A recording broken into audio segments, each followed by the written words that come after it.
The story begins with a girl named Melanie who tries to get to the ground, while a terrifying creature tries to get hold of her.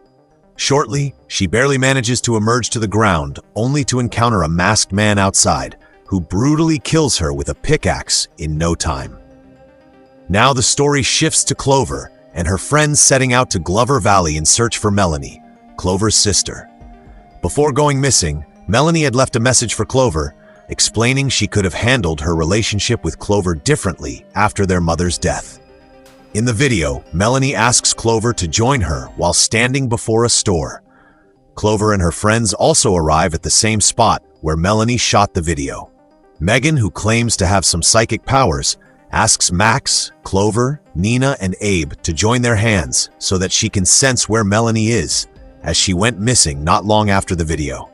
They all reluctantly agree to Megan and close their eyes as directed by Megan, but shortly after, their ritual is impeded by a truck coming from behind, causing everyone to be disgusted. Megan asks them to do it again, but meanwhile Clover enters the store, leaving everyone behind. Max runs after her, but is stopped by Nina, who asks him to give Clover some space and reminds him not to forget why she dumped him in the first place, revealing Clover has broken up with Max.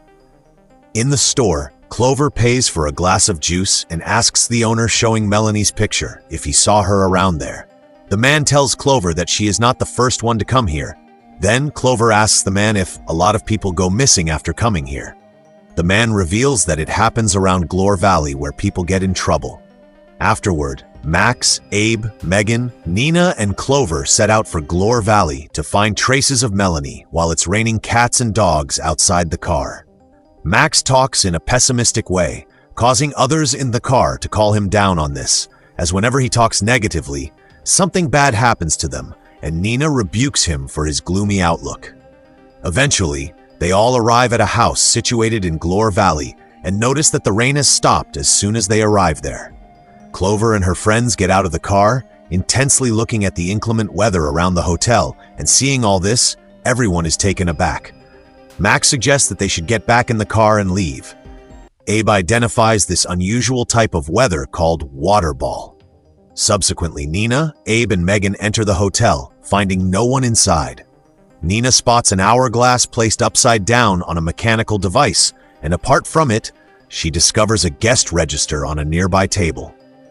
Abe starts recording a video of the hotel and soon walks into a room where he finds several pictures of individuals who had gone missing in the Glover Valley area.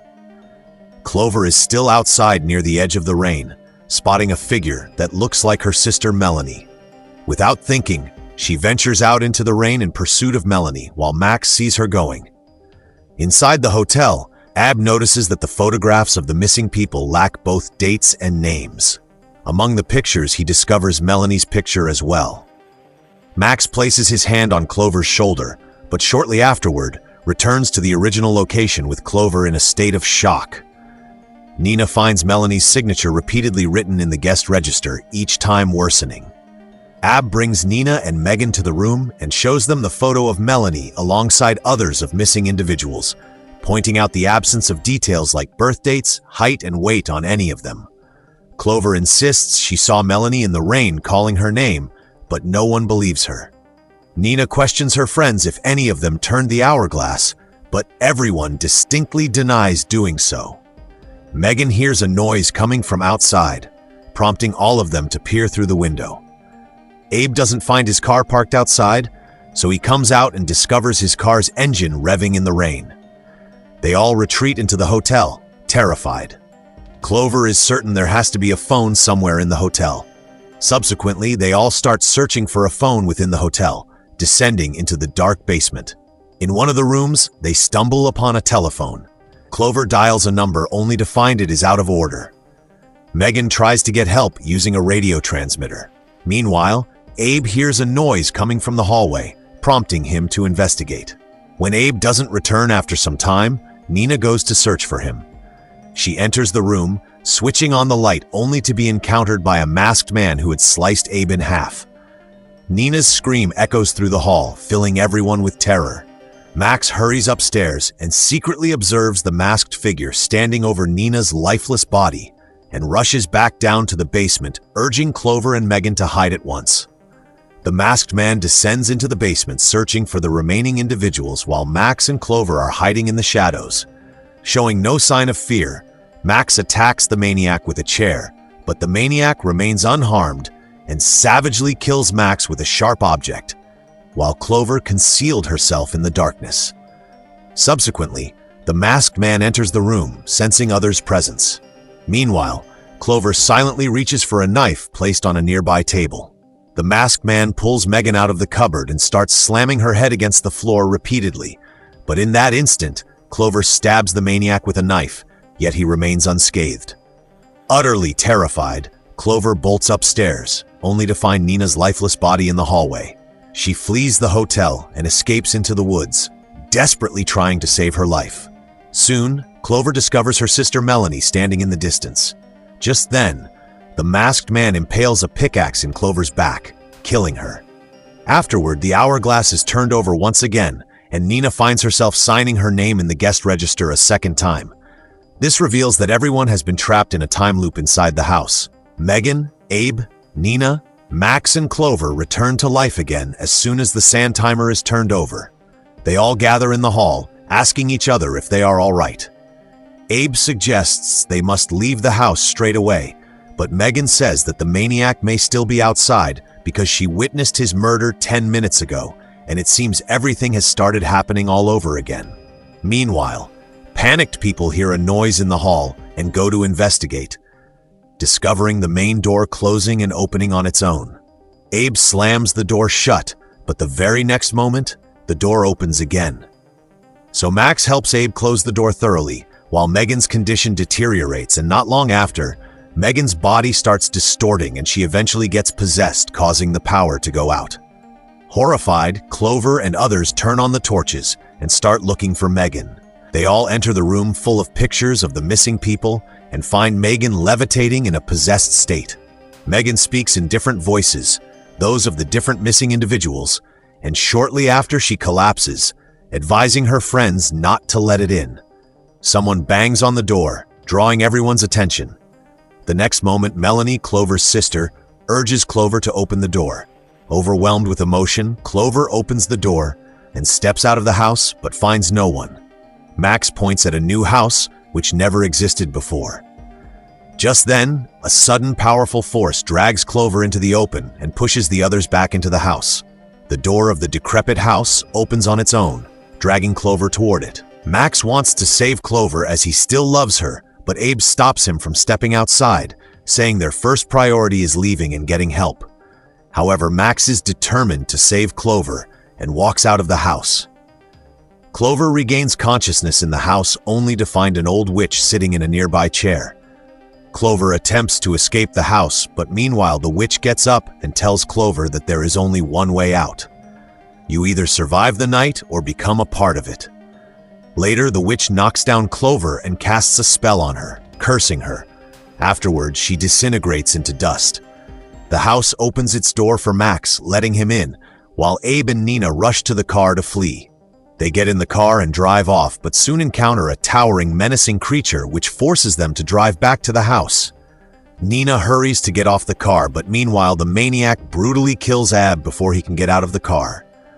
Consumed by love, Max looks for Clover within the spirited house and arrives in a room, discovering a clown-like toy on a rocking chair. He picks it up and kicks it, considering it of no use. Suddenly, Clover appears wearing a mask and slits Max's neck, killing him. Later, she comes out of the house only to be run over by the maniac. Inside the house, the hourglass is turned over once again, revealing this massacre will start from scratch again, and in a very short while, everyone regains his life and is locked in a bathroom. Abe feels thirsty, so he turns on the faucet and drinks a glass of water, quenching his thirst. Afterward, he hands the water to his girlfriend Nina, who later passes to Clove, and so on. Clover explains to all of them that the witch told her there was only one way out. Either survive the night or become a part of it, so Max suggests that they will survive the night until dawn, and later they will make it out of this ominous Glore Valley. Then, Clover asks about her sister as she is also stuck somewhere within the house. Megan says that if Melanie was still stuck, she would be here like all of them.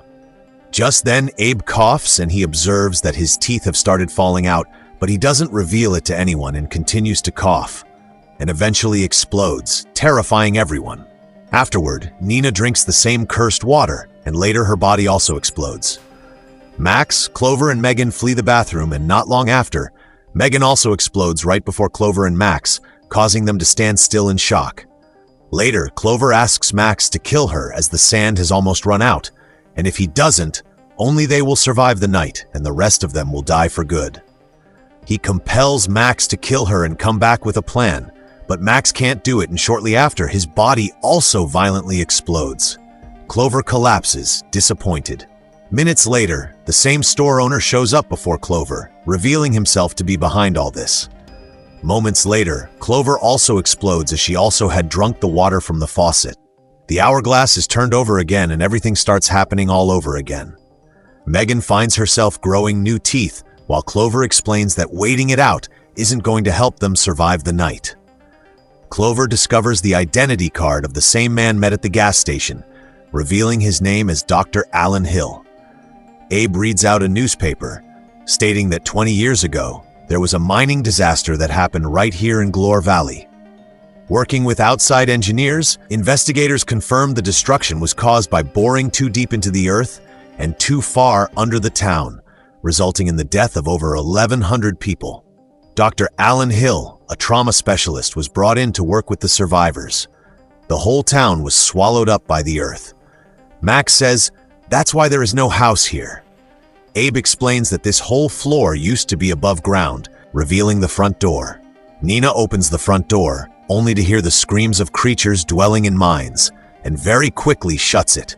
As Max plays back a tape, he and the others watch the video footage with the others. In the footage, they see a man trapped in a glass chamber who sadly asks why he keeps coming back after dying again and again. Days later, man's condition starts worsening. Driven by hunger, the man begins to eat the internal organs of a fellow prisoner, becoming a cannibal. Later, the captured man starts turning into a dreadful creature called Wendigo. In the footage, Dr. Alan Hill narrates that these Wendigo represents extreme hunger and extreme want. Megan explains exactly what's happening to them. Clover talks to Dr. Alan and asks him to let them out. Then Dr. Alan replies that someone always has to die. 4 of them can leave, but 1 has to die. This reply causes Clover to cut off the communication in anger. In the drawer, they find a map of Glover Valley. Clover unfolds the map, spotting Glore Valley Sanatorium where Alan Hill could be. Afterward, Clover asks Alan Hill to meet face to face, explaining to her friends he is the key to all of this. Abe, Max, Nina, and Megan ask her not to do so because it could be a trap like everything else there. Dr. Hill tells Clover that he is in the woods with her sister Melanie, so she rushes into the woods while everyone tries to stop her but fails. Max suggests that they should go and find Clover, and if she is dead already, they will kill each other and start over again, but Abe refuses. This causes Nina to pierce a pickaxe through his back, causing him to collapse, and she asks Max and Megan to go and find Clover in the woods. Clover falls into a trap in the woods, and shortly afterward, she is drawn into a dark cave. Inside the house, Abe tells Nina that he is scared of dying, but just then, the maniac makes his presence felt, stabbing Abe. In the woods, while looking for Clover, Megan and Max encounter a Wendigo howling at them. Terrified, Megan and Max start fleeing, but Megan tips over the glass roof of a house, which starts breaking. Max tries to save her, but a Wendigo causes her to fall into the house, breaking the glass and drags her into its cave. Clover crawls out of the cave, but her leg is still stuck in a trap. Meanwhile, Max arrives there and begins to free her leg. Melanie emerges from the cave with a terrifying appearance and rushes to harm Max and Clover, but Max traps her in a trap. Seizing the opportunity, Max flees with Clover and takes refuge in a tattered shack to avoid evil Melanie. Clover asks Max about the rest of them. Max replies that he isn't sure about Nina and Abe, but Megan has died. Clover asks him to slit her neck as Megan is dead, and that's enough for her to try and start again. So with a heavy heart, Max slits her neck, allowing her to die and start all over again, while Melanie searches for them outside. Max drinks a drop of water and comes out of the shack, confronting Melanie, and later his body explodes. Now the movie flashes back, showing Clover asking Melanie to keep the amulet of their mother, but Melanie refuses and asks Clover to come with her to New York and not to get stuck in life after Mother's death. But Clover stands her ground, causing Melanie to leave. Clover tries to stop her but runs into her Wendigo form, causing her to awaken from her nightmare. Abe asks Clover and the others if they can see anything on his back. Everyone becomes terrified after seeing Abe turning into a Wendigo, but they don't tell him about it and say he is fine. Clover asks the others how long they have been there. Nina replies, it has been 13 days since they were trapped in this house, and asks Clover to check it in the register. Clover checks the register and finds signatures of previous visitors repeated 13 times, and concludes that no one has ever survived more than 13 times, revealing that tonight might be their last chance. Clover notices that Megan is missing. Later, all assume that she would have been killed as it is not decided who will die first. Afterward, Abe checks the videos he shot before dying each time. In one of the videos, Clover's body is infested with maggots, leading to her transformation into a Wendigo. In another video, blood is coming out of Nina's eyes, causing her to panic. In the third video, they spot Dr. Alan Hill checking on their lifeless bodies in the hall. In the same video, they discover Megan telling them she is going to follow him and see if she can find out anything that can help them. Afterward, Clover and others hear a siren outside, and when they look outside through the window, they discover several Wendigos approaching the house, and this makes everyone's blood run cold. Clover apologizes to her friends for imperiling their lives as she brought them there to search Melanie. Afterward, she leaves for the tunnel to save Megan. Minutes later, Nina, Abe, and Max also join her, saying they will stick together. Afterward, they all cautiously enter the mine in search of Megan and find the interior of the mine completely messed up. Moments later, they discover a Wendigo in the distance, and shortly after the same Wendigo attacks them. It tries to infect Nina, but Clover attacks it with a pickaxe, causing it to scream. Having heard it scream, a horde of Wendigos emerges from the mines and rushes to hunt Clover and the others. Clover, Max, Abe, and Nina escape into a chamber, but discover the maniac standing above, trying to break into the room. Soon, he enters the room holding a sledgehammer. Max, Abe, and Nina distract the masked man while asking Clover to go and find Megan. Clover encounters Melanie in the mine, who causes her to fall off the stairs. Unwillingly, Clover has to kill her sister by causing her to fall onto a sharp object. Elsewhere, Nina, Abe, and Max all together knock out the maniac, and afterward, they smash his head with his sledgehammer. While looking for Megan, Clover spots another Wendigo lurking in the mine, but she manages to hide in the darkness, dodging it. Moments later, Clover manages to find Megan, trapped inside a glass chamber with a chained Wendigo. She opens the door but finds it locked. So she goes out in search of the key and accidentally enters a room full of monitoring equipment like TVs, using which someone has been keeping an eye on Glore Valley. Minutes later, Dr. Alan Hill shows up holding a cup of tea or something else. He tells Clover that this place is drawing on her fears and insecurities. Meanwhile, the chained Wendigo tries to break free in the glass chamber. Dr. Hill says to Clover, "All of your friends are about to die again," while Clover notices the leaking water. She secretly slides the cup under the leaking water pipeline, letting some water drops into it. Afterwards, she puts the cup away while Dr. Allen is occupied with narrating his fantasy story. He turns around and takes a sip of it. The Wendigo almost manages to free itself while Megan screams for help. Clover says to Dr. Allen, "It's time for you to die," and shortly after, Dr. Allen's body explodes violently. The sand in the hourglass has almost run out.